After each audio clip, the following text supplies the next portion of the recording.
Maxey. Noah. His name was raining down from the rafters as we welcome you to the Sixers Talk podcast, brought to you by Wilmington University. Wilmu Works, Danny Pommells, Noah Levick, Ben Berry. You know the people. And I'm still riding high, Noah. I'm still feeling the juice as Tyrese Maxey took over down the stretch. And that was the most recent game. We have a couple of other games to get to about the Sixers team, and particularly this West Coast trip that they're embarking on as this regular season is starting to wane down. But, man, what a game, what a performance. How fun was that? And just for the one time on one night in particular, particularly from the perspective of Sixers fans, the shoe was on the other foot. It was the Sixers who were the team benefiting from an opposing team not playing up to their potential, and the Sixers come out on the high side of it with all these bench players contributing and the Maxey takeover. Oh, man, it was wonderful, man. The juice was incredible in the arena, Noah. Indeed. I think the lasting image of the night is when Maxey makes this difficult and one layup, puts the Sixers up 5, and his momentum kind of carries him over into the crowd a little bit.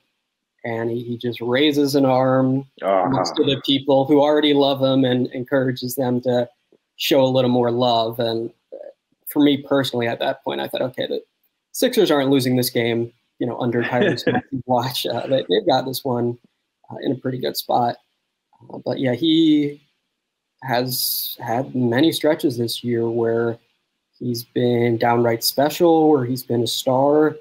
And it's now familiar that when the Sixers are shorthanded, he becomes the team's best player in many instances, even dating back to his rookie year when the Sixers were forced to play with 7 against the Nuggets. And he goes off for, I believe, 39 in that game, scores 28 against the East #1 team, despite the Sixers missing both of their All-Stars on the second night of a back-to-back. And I just think the surprising nature of it is of course, what made it so much fun for the fans and for the players. And I think also on this team that just really likes each other and seems to get along well off the court, the fact that quite a few players who haven't been regular stepped up was especially enjoyable. Shake Milton, tied a season high with 20. Furkan tends to play a fun style of basketball and audacious, creative style that is entertaining when it pays off, and it did last night. He hadn't been in the rotation since the last time the Sixers played the Heat, which was over 2 weeks ago, and he scores 18. So Tyrese Maxey, the headliner, the reason the Sixers closed this game decisively, but a true team effort, which of course is necessary when you're missing both of your star players, and just a great bounce back win for the Sixers after a disappointing loss the night before. And I don't think many people could have predicted that they would pull that one out. Coach Lynham put the stamp on it after the game. Tyrese Maxey is a star, and it's one thing for us to feel that way. And obviously, Noah, you definitely are someone who definitely more cerebral and kind of takes things in stride. But for a guy like Coach Lynham, who has been around the block and forgotten more hoops than we probably know, just to hear him cement, the fact that Maxey is a star, and not that we needed him to say it, but Coach Lynham's point was that, it's hard to avoid. You take, one game in particular and maybe a guy breaks out, but we've seen Maxey do this time and time again throughout the season. And the numbers hold up. And the fact that he's shooting, over 40% from 3 and continues to show up in crunch time and has apparently some go-to moves. I mean, of course, we know about the floater, but we keep seeing this side-step 3-pointer, and he keeps knocking it down. And even, just his undauntedness of being able to drive to the basket and beat guys, with his quickness, it just seems to be he has these attributes and things that make him better than the other guys on the court that oftentimes people can't match on the opposing team. Yeah, I don't want to oversell this point, but I do think it's very noticeable now that when the Sixers need him to be aggressive and a star and a top scorer, like he inevitably checks those boxes in an incredibly impressive way. And there are a lot of ways his career can pan out, right? He's only 21 years old. The current trajectory is excellent, and there's a lot of encouraging signs and reasons to think he can grow more, but who knows? But I just think taking a step back and you project, like, can he be a number one kind of option for a team one day? There are some factors that lead you to think he's got the necessary qualities. And of course, the Sixers don't need that now, and it's not especially relevant for the time being. They've got 2 All-Stars on most nights, and they need Maxey to make good decisions as the team's third option and occasionally come through with special bursts. But I think about what is he going to be when he's James Harden's age, right? 11 years from now. And yeah, there's no doubt all-star potential here and leading ball handler, leading scorer potential. And that's all just so enticing. But the present reality is also incredibly enjoyable for Sixers fans as well. Just the fact that his ability to turn games is a huge deal for this team when you think about the playoffs and you think about teams inevitably sending a lot of defenders at Embiid and Harden and asking other guys to beat them. Well, Tyrese Maxey looks like someone who can beat you and wants the ball in big moments. Tobias Harris told a great story about how they play these high stakes. They play these high stakes games of card games on the plane, and Maxey is a risk taker with those. And Harris says sometimes he tries to tell him to tone it down a little or to be a little more prudent, but he also recognizes, hey, like the fact that this guy wants to take risks, and if you translate that to basketball, wants to take big shots, that's part of why he is so good at such a young age. Yeah, and it's one thing to have the basketball prowess and the skill set and the talent. It's another just to have the heart and the genuineness and be the darling that he is, the well-roundedness of who Tyrese Maxey is. So not only do you get the talent, you also get him in this, 21-year-old kid-like innocence that goes with it. And it just exudes whenever he speaks on the court, even when you see him walking around pregame. And I was kind of paying attention to his interactions with Scotty Barnes, because obviously they were at the Rising Stars Challenge together and had some adversity in front of everyone, missing those shots and everything. And at the tip-off circle, he did one of those deals where he tapped Scotty on one shoulder, but actually walked around to the other side. But Scotty didn't fall for it, but they kind of shared a little laugh about it. But it's just Tyrese, being Tyrese. And maturity comes in different ways, and there's a way to be mature as a basketball player and on the court. And he has that, and he's mature off of the court, but he still has that, natural energy and exudes that exuberance. And it's just such a pleasure to watch. And, there's a lot of players who have come along that fans have adored and loved, even like Claude Giroux, for instance, somebody who just left the Philly area. Just really, particularly for the hockey community.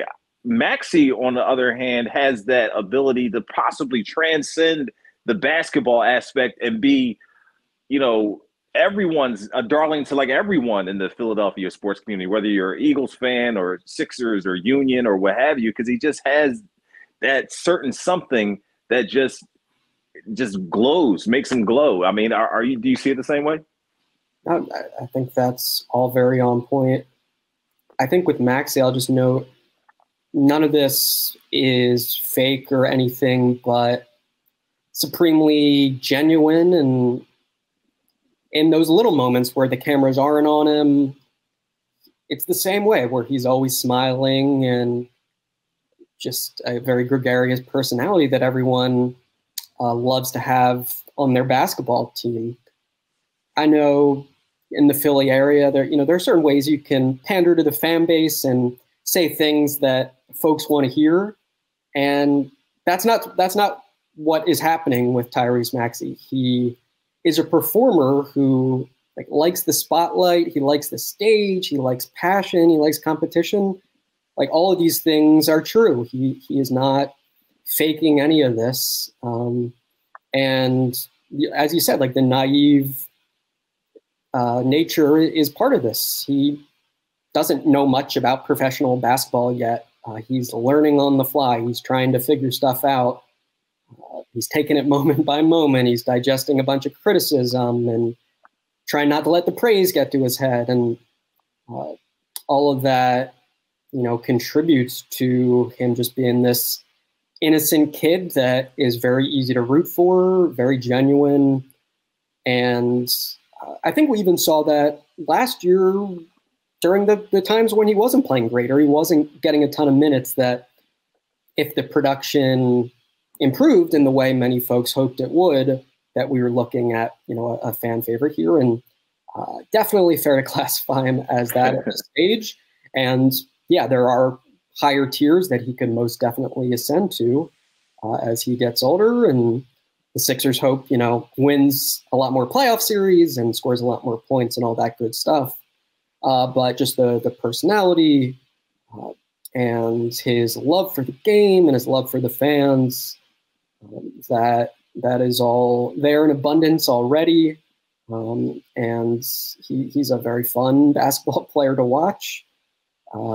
And he's grateful to just be in the NBA, he even said. I think for many guys, it's easy to take things for granted over the years. And look, it's a cool job, but ultimately it's a grind, professional sports, and every single thing isn't the coolest.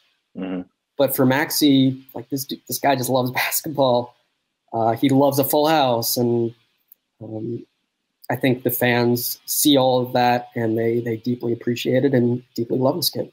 It's like he thrives off of the energy, like you would expect, athletes to do, but it doesn't always translate that way. But the Sixers fans have a guy who just is really special in those moments. And it's the talent, it's the determination, it's all of that stuff. But it was even after the game, Noah, they asked Maxey about, hearing his name chanted, and he says, Philly fans are different. It's almost like he was blushing, recanting the fact that, people were chanting his name like that. But he said something interesting about Doc Rivers pregame, Noah, that Doc was salty after they lost to the Raptors the way they did. And as he should be, because that was a winnable game, and I still can't get over the stat from the Raptors game that they scored more points in the first quarter, 37, than they did in the entire second half, did the Sixers. That just is befuddling and just makes your head spin. But Doc was salty, and he said, whoever's out there on the floor, we want to get this one tonight. And the Sixers, went out and did that. It was nip and tuck. The Heat were down a couple of guys, Oladipo, Gabe Vincent, rotation guys for them for sure. But the Sixers hung in there, led by Maxey. And Maxey was quick to heap praise on the other guys that contributed. Paul Millsap getting the start for the first time in a while, Shake Milton showing up and showing out, and as well as Furkan Korkmaz, where it turned out compliments of our Mark Jackson. He let us know that the director of the Turkish national team was at the game, so maybe that implored Furkan to kind of play a little bit better, or maybe it was just a coincidence that it all happened at the same time. But nonetheless, they get these contributions led by Maxey, and the Sixers get an important W. Yeah, totally fair for Doc Rivers to be ticked the day after that Toronto loss. Sixers gave up 20 offensive rebounds in that game, and they still only conceded 93 points, and they somehow lost the game. Mm-hmm. Sure, some of that you can chalk up to bad luck, but that obviously wasn't Rivers' inclination. Harris, Harden, and Embiid combined to shoot 0 for 11 from 3. And as you said, after that hot offensive start, the stagnancy creeped in and the transition offense wasn't as readily available, and just a real disappointing game for the Sixers. But I think we've seen they savor these chances where no one thinks they're going to win or even be that competitive because, earlier this season, Embiid wasn't available, and now both of their all-stars were out for this game. And they've pulled off some tremendous wins along those lines. Rivers brought up the road win over the Nuggets, which somewhat ironically included a big contribution from Charles Bassey, who didn't play last night. But they compete in these spots when they need a full team effort. And I think that is encouraging, and that is a big picture silver lining when you think about some of the general concerns with the bench and the team's depth. Like, they've got some good talent on this roster, and there's a knack for stepping up and contributing when circumstances are difficult. And you'll like to see that from your team. You talk about stepping up and contributing. You have a game like last night where they eke it out. You have these, I guess 3 out of the last 5, including last night's game, where they blow 19, 17, and 16-point leads. And you're trying to figure out the identity of this team, why things like that continue to happen. And you look at last night and the way the bench contributed, and I'm like, well, maybe Shake Milton is contributing the way he did last night because he knows he's not getting yanked off the floor in 3 minutes. And that could be true. I think that a greater point, which was brought up by Mark Jackson and Jim Lynam on the postgame show, is Shake and maybe Furkan also included in that, they weren't just in a corner standing around waiting to get the ball from James Harden. They were able to, get their dribble rhythm and set guys up, offensively to get to their strong hand or get to the basket or set them up for a jump shot or whatever. Like, it's different, dribbling the ball into getting to your shot as opposed to just waiting in the corner to hit a set shot and, you're judged based on whether you made it or missed it.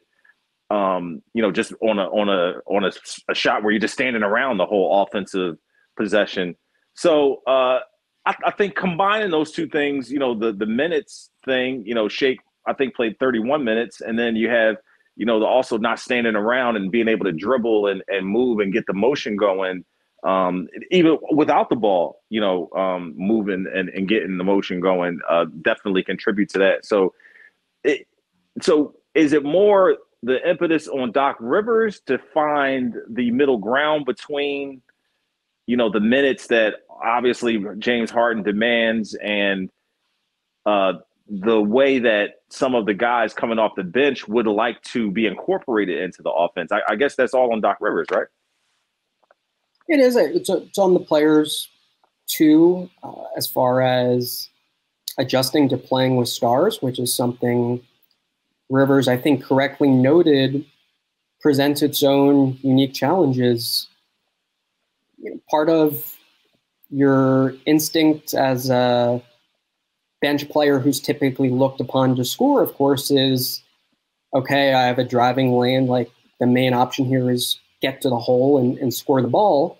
Mm-hmm. And now if you see Harden lurking somewhere in your peripheral vision, that instinct is understandably different, but it just shifts the way you read the game and think about the game. And that's not an automatic switch for everyone. We've talked plenty about how different guys have adapted well to Harden's presence. And then we've brought up Tobias Harris a few times, how it's seemed a little more effortful and not as natural on his end. And I think that's, true for bench guys as well. But look, Shake Milton had not taken a shot in a game for a week before last night. So this was dramatically different. He put up 18, and once he got rolling, I think just his aggression and determination to exploit that matchup in the fourth quarter against Tyro Hero came to the fore. We've brought up before that Rivers saw a little of the Lou Williams, Jamal Crawford skill set in Shake Milton. And of course, that seems like a bit of a stretch when you're looking at slipperiness off the dribble and shot creation ability and all that. But hey, James Harden and Joel Embiid are not the only shot creators on the Sixers. Last night's a nice reminder of that.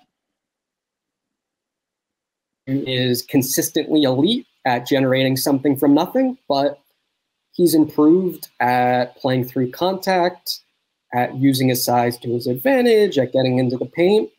And these are skills that could potentially be valuable for the team. And, in the playoffs, I think, if everything pans out.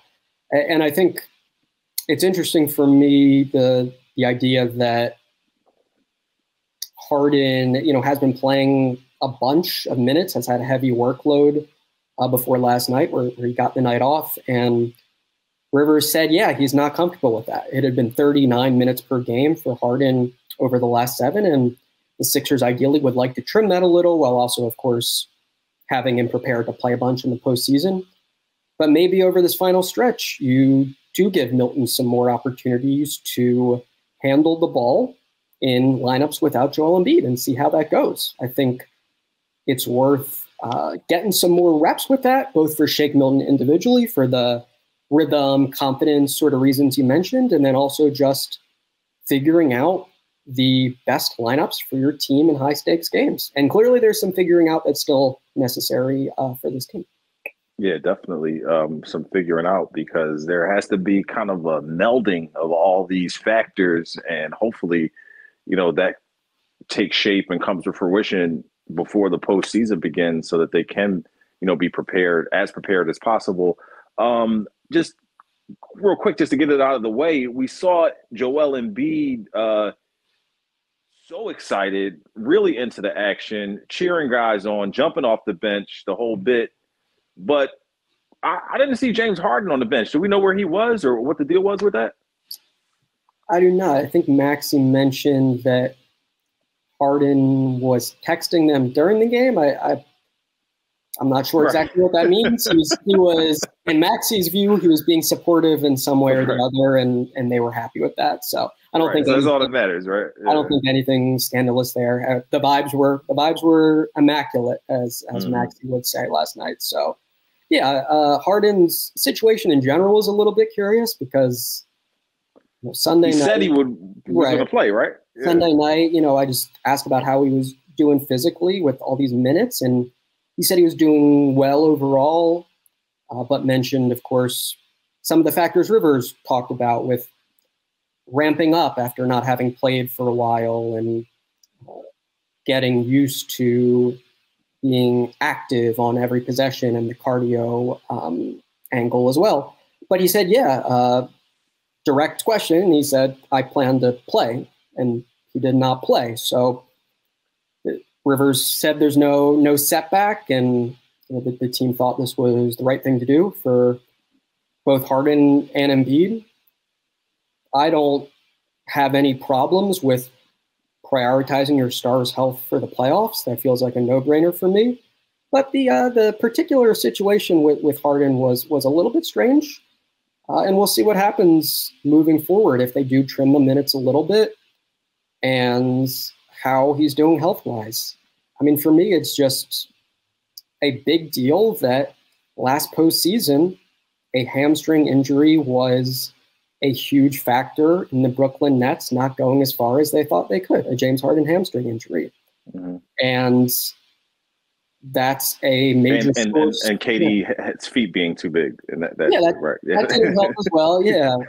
But Harden was obviously not himself in those big games because of the hamstring.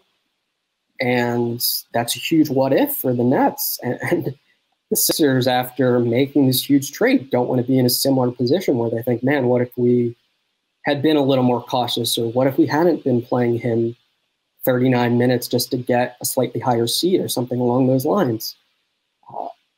I'm not saying it's an easy spot for the team to be in, but his health is paramount to the Sixers' chances of making a deep run in the playoffs, of course.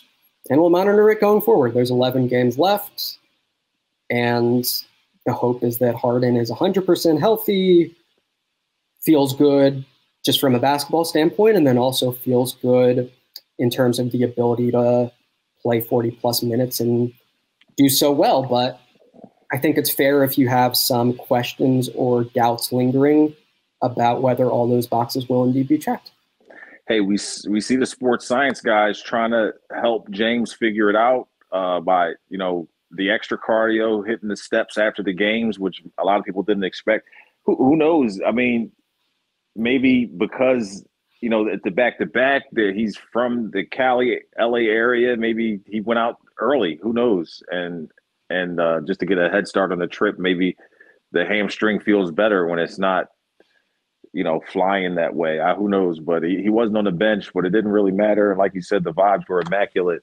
And let's take a time out here. We'll get into Furkan Korkmaz, some Tobias Harris discussion, talk about this West Coast trip after we take a quick time out here on the Sixers Talk podcast.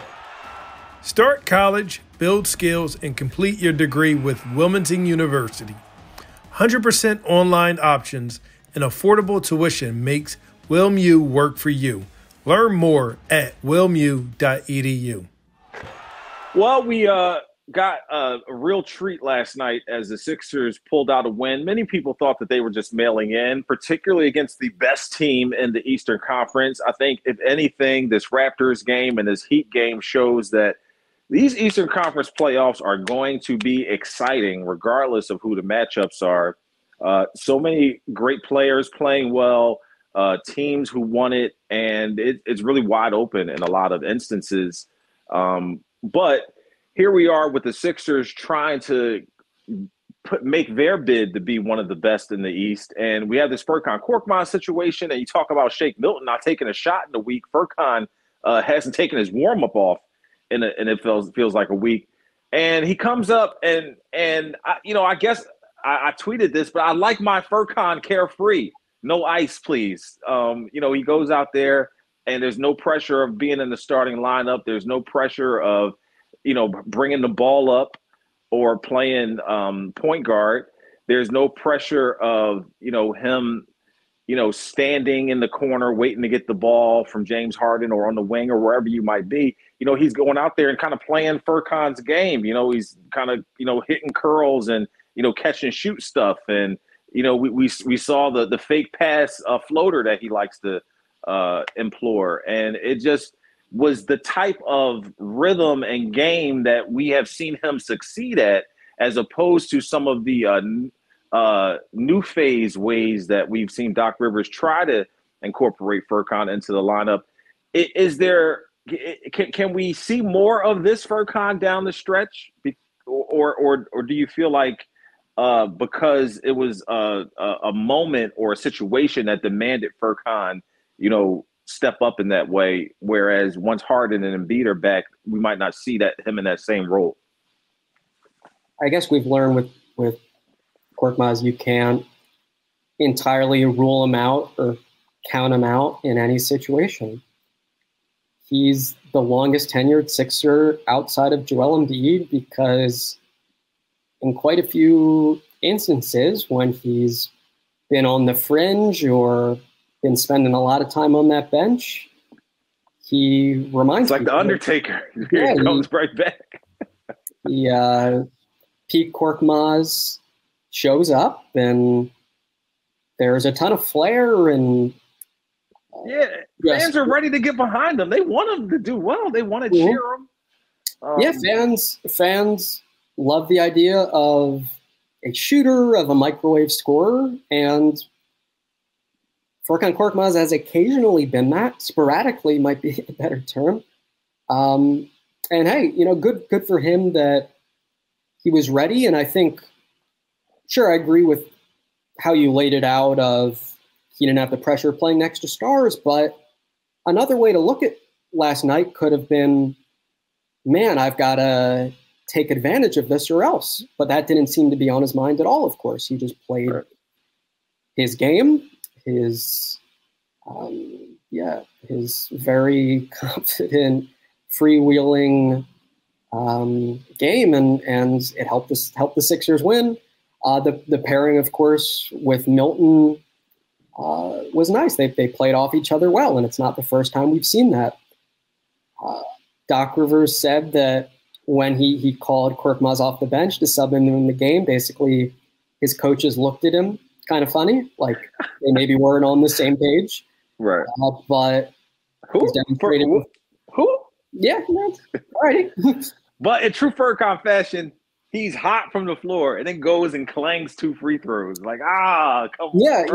Once he missed the 2 free throws that could have, both of which could have put the Sixers ahead, I thought, all right, looks like his night is trending down, but he recovered the situation, which was encouraging. And again, credit to him for doing so. I think he, in the big picture, is an unpredictable player, and I personally feel that is true of a lot of non-stars on this team. We've talked about Matisse Thybulle being another such example. And I think Korkmaz as well, you can't rule out that he's going to maybe win them a playoff game. But I think on most nights we know what he is, and he doesn't dramatically enhance the Sixers' chances of winning the way he did last night in a unique spot. But you assume that more opportunities will be there down the line after last night. Clearly, Rivers likes him and wants him to be successful and thinks that seeing shots fall will lead to further success. I would be surprised if he becomes an integral, extremely positive member of this team's playoff rotation. But there is maybe under the radar resilience with this guy of he just keeps coming back and keeps putting up shots and keeps giving you little flashes where you think, man, this we might be onto something here. So we shall see. I'm not counting on it, but I'm also not counting it out. Yeah, I'm not counting on it either. And I think the thing, and I'm not counting it out either, but I think the thing for me, when I think about Furkan, Shake, I'll put Matisse in this category too, is that they're kind of in that limbo area where they're a little bit too old or have been around in the league long enough that it's not like, oh, they have great upside and they're going to, when they put it together, they're going to be this. I feel like they're kind of in that limbo area where they're close to being veterans. So they're not just kids anymore. They're kind of been in the league long enough, 5 years for Furkan, whether it's intermittent or starting lineup or what have you, there's a lot of experience, NBA experience he's had.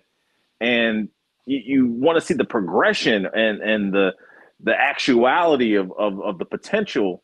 And it doesn't quite seem to get there. And, you got Shake with the Jamal Crawford, Lou Williams comparisons, that whatever he had 39, I think he had against the Clippers a couple of years ago. You see all of those things and then games like last night, but then it just doesn't seem to be consistent. And maybe that's what makes a bench player is that lack of consistency. But at the same time, they're kind of in that space where the growth and the step forward needs to come sooner rather than later in order to be of value, you know what I'm saying? To be a consistent, dependable piece. And it's just not quite coming together quickly enough, is the way I see it. Yeah, I think that's fair. Worth noting that Shake Milton will be in Staples Center soon. Let's go. Twice. He'll be there twice. Yeah, he likes the lighting in that arena. He likes the rims. He has a lot of good memories. So, that's encouraging for the Sixers. I will say, I think Milton is a lot closer to satisfying that consistently playable sort of label that you're referring to, just because he's improved in terms of the defensive sturdiness and he does more offensively than just make catch and shoot jumpers erratically.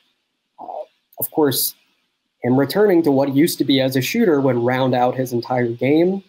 And I think just in general, last night was a reminder for me why I think it's right to call the seasons from Milton and Korkmaz disappointing, because there's some better stuff in there than what they've shown. And they've been quite a bit better than 30-ish% from 3-point range. But with Milton, he at least shows you that he's not a one-trick pony, right? There are a few tools that can be useful in playoff basketball. And I remember even back to media day, he narrowed in on that as a goal of, I want to be playing every game in the playoffs. I don't want to be in a spot where the coach has a tough decision of whether I deserve to be on the floor. I think that's still on the table for him. I still think he could make that happen, and he could improve the case a little more if he does well over these final 11 games.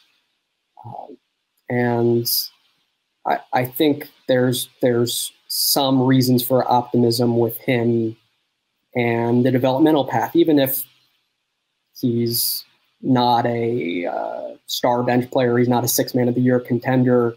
But just thinking about, can he help the Sixers in the playoffs? Possibly, yeah, that could happen. But I think about someone like Danny Green and the ability to thrive around stars, and I do think that's a key aspect in all of this. And there's a new star on board now in James Harden. So Korkmaz had Ben Simmons before, who he really enjoyed playing with. For a while, it was just Joel Embiid. And okay, now it's a star ball handler who attracts a ton of attention.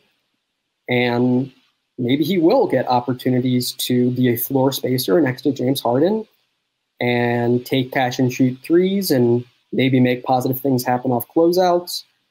Again, all of this is like a somewhat optimistic way of projecting it, but for Korkmaz, playing next to James Harden is a big deal, and if he can do it well, right? If he can show that he's somehow more valuable or more consistent with James Harden on the court with him, maybe he improves his case for minutes a little bit. And we've talked about it with Thibault as well, just the notion that some of the athleticism and the cutting and the screening and rolling can be unleashed a little bit with Harden in ways that just weren't possible before. And perhaps that makes him good enough offensively that the fact that defenses don't show him a ton of respect isn't a huge concern and doesn't outweigh all the defensive strengths. So, the development of the guys in that age range is nowhere close to Tyrese Maxey's.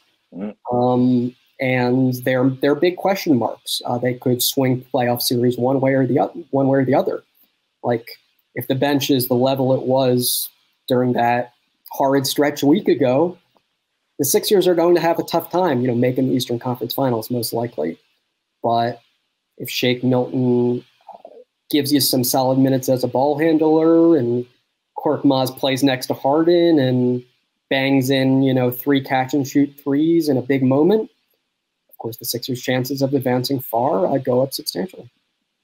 And, with that said, Shake Milton, I feel like, is the quintessential guy who's, maybe with like a change of scenery, he blossoms more and you regret, the time where you couldn't bring that out of him or didn't hang on, long enough to see that come to pass.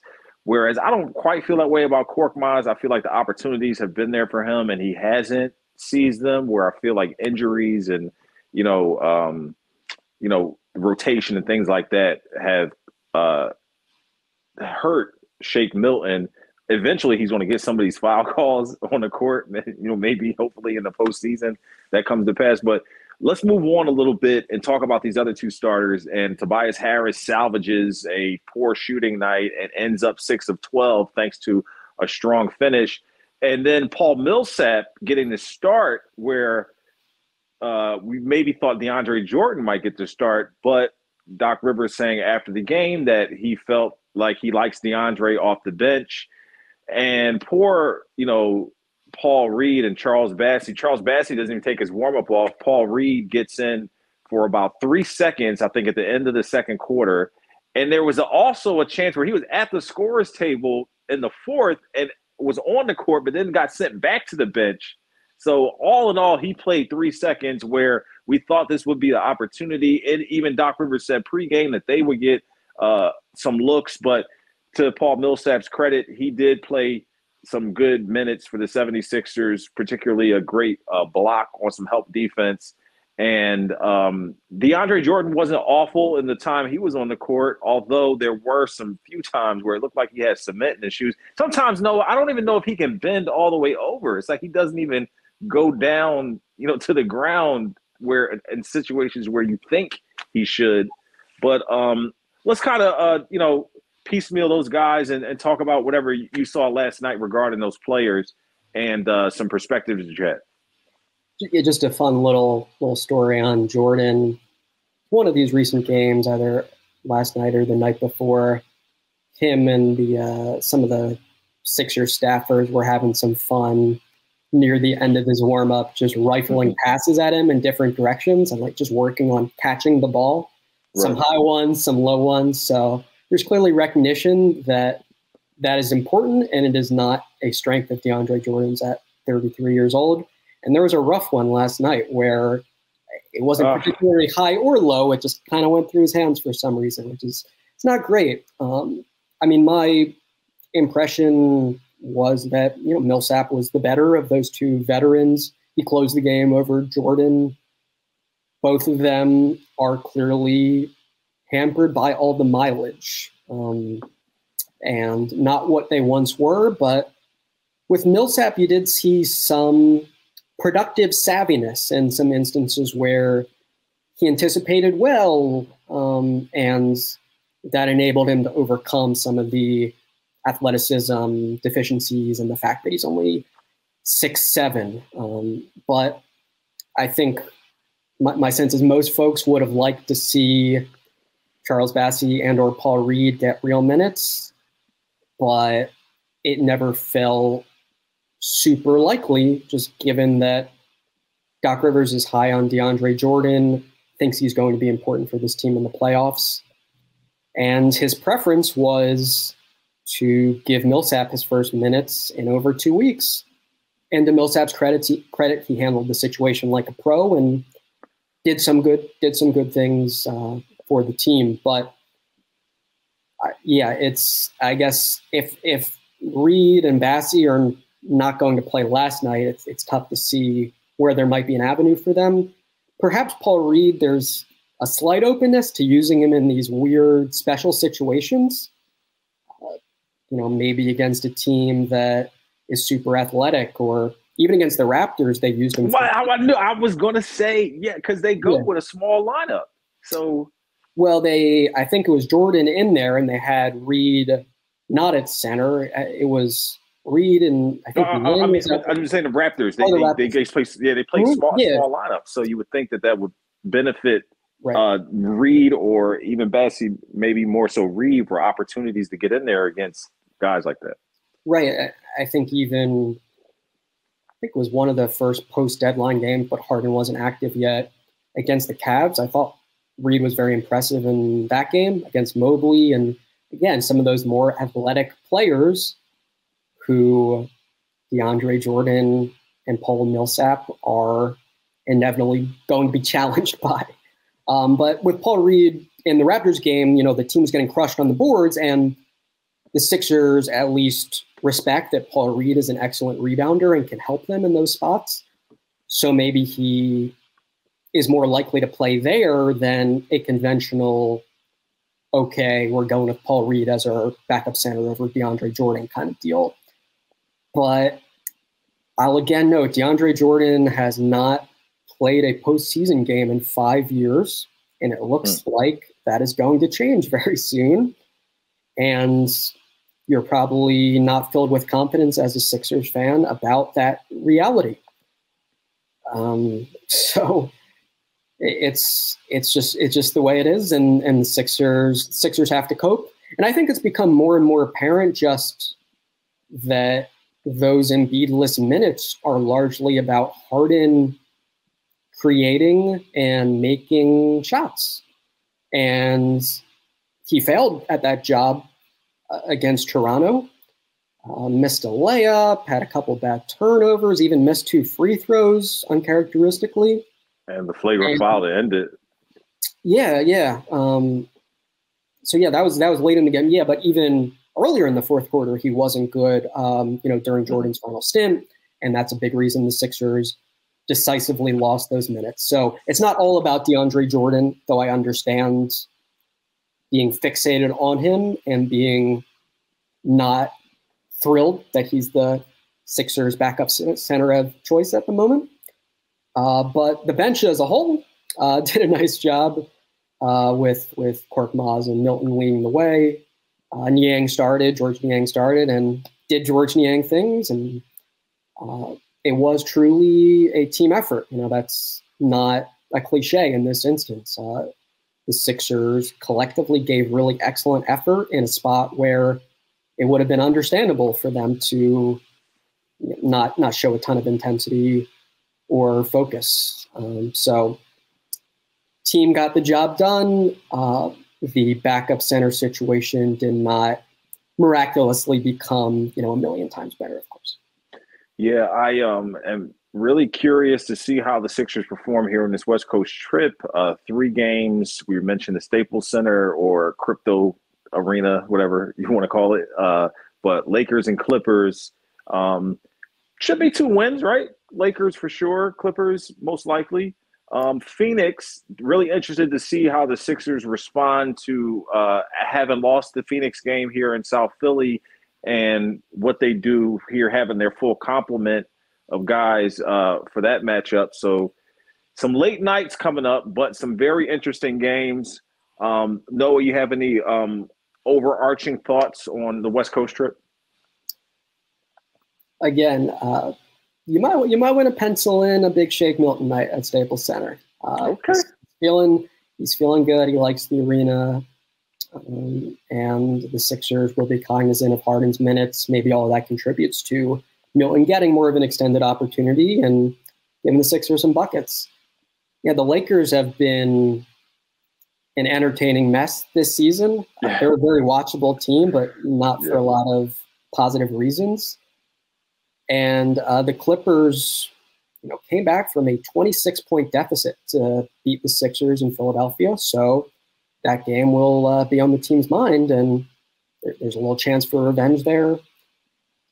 Phoenix, was great in the clutch, as they've been all season when they beat the Sixers on the road. So I'll be really curious to see whether the Sixers can figure some things out in the clutch, because that hasn't been great recently. It's been a lot of Harden holding the ball and waiting until late in the shot clock and not running a lot of call-it plays, and the results haven't been good. So if that game goes down to the wire, will be fascinating to see how the Sixers fare against a great team. That is for sure. Hopefully it won't be another Devin Booker assassination like we've seen in the past. And we definitely hope that the Sixers road warrior reputation plays out here in these 3 games, as it definitely will determine a lot. Like, they're locked up in a really tight Eastern Conference race. They're currently second in the East at 2.5 games back of the Heat, but the Bucks are right on their tail, as are so many other teams. So the Celtics right in the mix. So we'll get an idea of where things stand. I mean, I don't even know if it's even worth trying to jockey for postseason position. Just win the games and let the chips fall where they may, because who knows if that first round matchup will be as daunting as we think, or it's the second round that will be where the Sixers are really tested. But nonetheless, you just got to come out and play the games. And Al Davis said it best: just win, baby. Exactly. I think, just as I've been perusing the standings a little more closely, you do want to avoid the Boston Celtics in the first round. If I just think that would of course be a bummer for the Sixers if they got that draw in the first round. But yeah, otherwise, no point in fixating on it too much. You'll learn who you play when the season ends. And the health of the stars will continue to be valued very highly. I think course, it's disappointing to some fans to have an all-star-less game like last night, but the Sixers, I think, will continue to be cognizant of those guys' minutes, and I think you'll also see Harris, Maxey perhaps get a game off or reduce minutes some nights as well, and that's entirely logical. It is all about being your best for the postseason, and it's a tough act to time everything perfectly, especially when you're integrating a new star. But health has got to be number one, even if that's sometimes unsatisfying. It's just the way it has to be. But hey, the major silver lining last night was no all-stars, but they had a 21-year-old kid who played like an all-star and helped them beat a team with all-stars on it, and it's a really strong win for the Sixers before they head on the West Coast. If you take last night's game and the Grizzlies, those were two of the most exciting home games of the season. The Ja Morant, that was a great game. They lost that game though, and then the game last night. Sixers beat the Grizzlies. Yeah. Oh, they beat the Grizzlies. That is right. I apologize, but there were two incredible games where the stars for the Sixers weren't on the floor. But hey, we will be here with you every step of the way as this West Coast trip takes a turn, and the Sixers are back on the court Wednesday in the Staples Center. We will bring you a podcast Thursday as we I'm sure we'll be burning the midnight oil. For Noah Levick, I'm Danny Pommells. For Ben Berry, thank you for listening, watching the Sixers Talk podcast brought to you by Wilmington University. Wilmington Works. We'll see you next time.